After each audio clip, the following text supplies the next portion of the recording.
Giant Sasquatch encountered by coal miner near Uinta Basin. PJ writes RMSO. I was driving home from work at one of the coal mines in northeast Utah in May of 2012. The individual was sitting beside a large rock on the side of the road. I got a good look at him in 3 dimensions as I passed. His hair was the color of dead pine needles. He had a cone-shaped head with very broad shoulders, approximately 48 to 54 inches across, with very large trapezius muscles. His hair was approximately 6 to 8 inches long.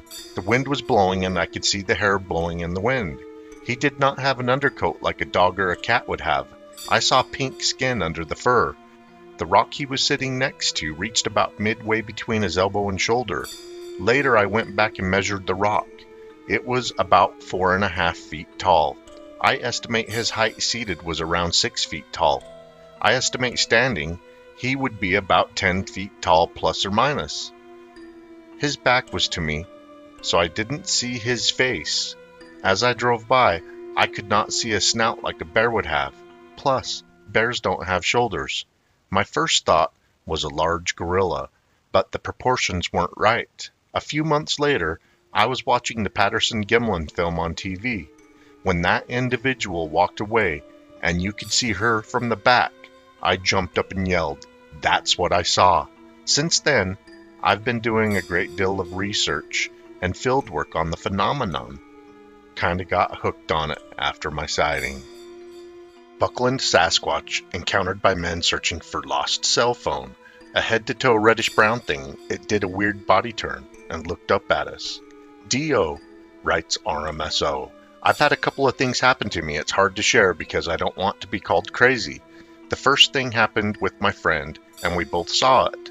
The second, I was alone, super early up American Fort Canyon, because I lost my cell phone the day before, up there. I didn't see anything, but from what happened, it scared me so bad, I had a hard time trying not to panic. The first time, me and my friend saw it, we were looking down at it from about 200 yards.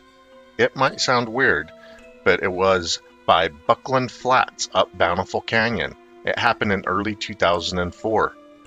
Not sure if you've been there, but in the summer, it has a lot of outdoor traffic. We went up in the fresh snow, playing in his truck. We saw it for about 8 seconds. The clouds were so thick, we had about no visibility 90% of the time. The clouds cleared for about 10 seconds when we looked down into the draw and saw it. I will never forget it. I'll never forget my buddy's look in his face asking me if I saw it. It's hard to tell you exactly how it happened before, which is what freaks me out more. The second time was a lot different. I didn't see anything. I went up American Fort Canyon jeeping on a Sunday with some friends. We did the Forest Lake Trail. I lost my phone somewhere. The next day I called my boss and said I need to go look for it in a few places where we stopped. Phones aren't cheap these days. I didn't want to take my Tacoma up the trail for the fear of breaking something, so I walked. This was at 5 or 6 in the morning. I walked up the trail to where we first stopped to hang out and let some Jeep guys go by.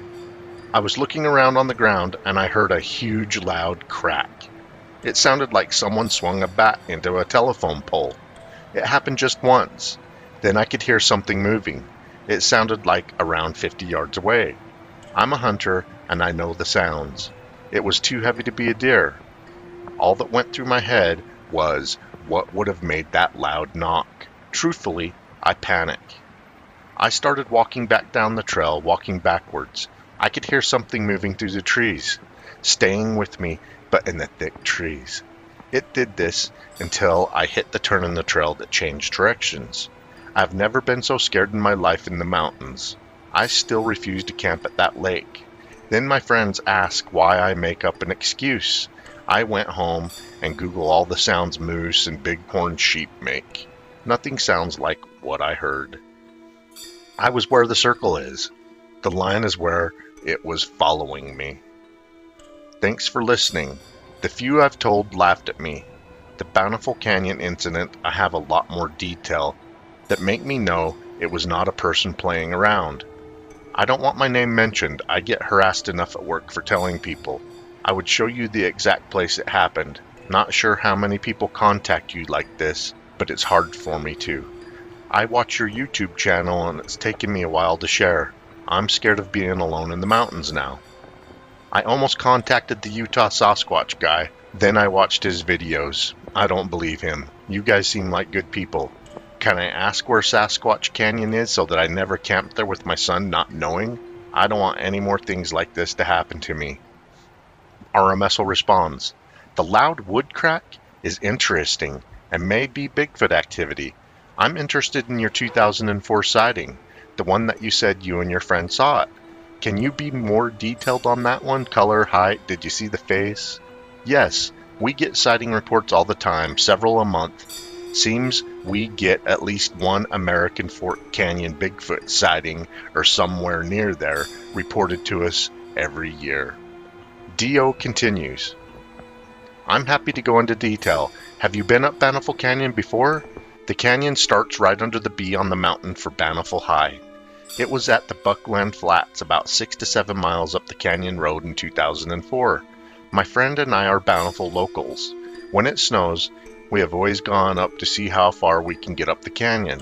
This was back before the National Forest put a hat at the Buckland Flats. It had to be in February or March. It was really foggy. You couldn't see 10 feet from the truck.